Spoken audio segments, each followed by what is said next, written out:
Hello gentlemen, welcome to your video on section 3.6 called Quantitative Information from Balanced Equations.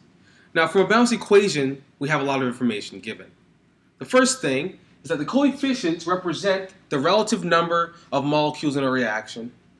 And the concept of moles allows us to convert this into information to masses of the substances in the reaction. Meaning, we don't want to just talk in words of molecules from our chemical reaction. We want to relate that to moles so that we can eventually relate that to mass, which is a unit that we can use in the laboratory in actual life. So an example chemical reaction we have here is 2 molecules of hydrogen gas reacting with 1 molecule of oxygen gas to create 2 molecules of H2O. This is just the production of water through a reaction called hydrolysis. Now I have 2 molecules to 1 molecule to 2 molecules. This is a ratio, 2 to 1 to 2. This will not change for the production of water from hydrogen gas and oxygen gas. But it also helps to refer to this as 2 moles and 1 mole creates 2 moles. It's the same relationship, same ratio as saying 2 molecules, 1 molecule, and 2 molecules. We're just saying that there are a lot more molecules involved. And we know that because 1 mole, or a mole in general by definition, is 6.02 times 10 to the 23rd of whatever we're talking about. In this case, we're talking about molecules. So if I have 2 moles of molecules, it's saying 2 times Avogadro's number of molecules, which is the same kind of relationship as 2 molecules to 2 if I carry this all over. So we want to put it in terms of moles, meaning this coefficient is 2 moles of hydrogen gas, reacts with 1 mole of oxygen gas, which reacts with 2 moles of water, in order to eventually relate this to mass. Something really important to gather from this is that either one is acceptable.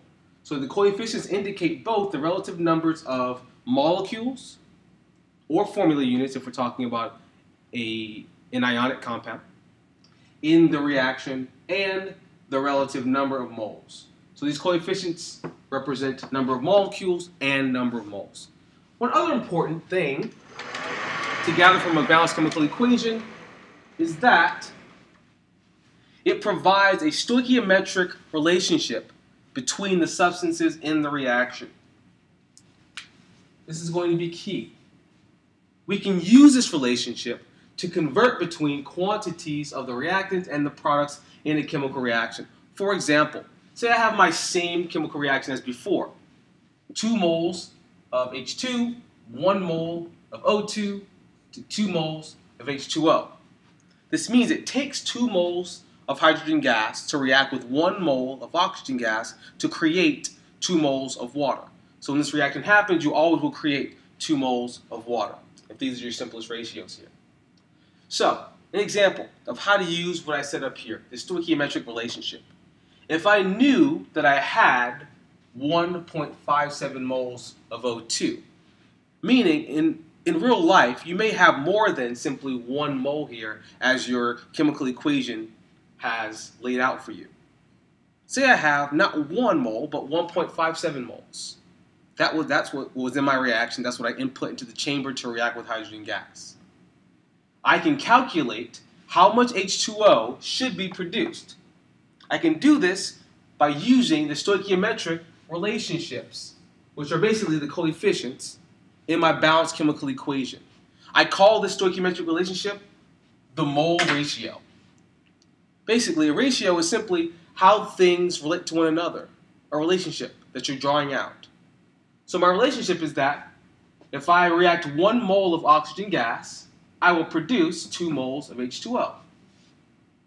Or you could even say, in order to produce 2 moles of H2O, I must start with 1 mole of O2. Sorry, this should be O2, not H2O.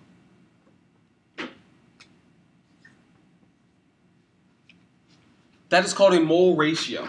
Now we can use this as a conversion factor to calculate, well, how many moles of H2O would I have if I actually started with 1.57 moles of O2 and not simply 1 mole of O2. I don't even need to know anything about my hydrogen gas at this point. The relationship is set in stone through my coefficients. So I take what's given to me, 1.57 moles of O2, and I multiply it times a conversion factor that will eventually give me moles of H2O. And I know that my moles of H2O and my moles of O2, H2O and moles of O2, are related through these coefficients which come together to create a mole ratio. So I input the mole ratio here to go from moles of one substance to moles of a different substance. Going from moles to moles, you use the mole ratio. I want to get to moles of H2O, so that goes on top. I want to get rid of moles of O2, that goes on the bottom. And I have to figure out what numbers go here appropriately. So the ratio is, you will produce 2 moles of H2O for every 1 mole of oxygen that you have. That's this relationship here, and I got that from my balanced chemical equation. Moles of O2 cancel out.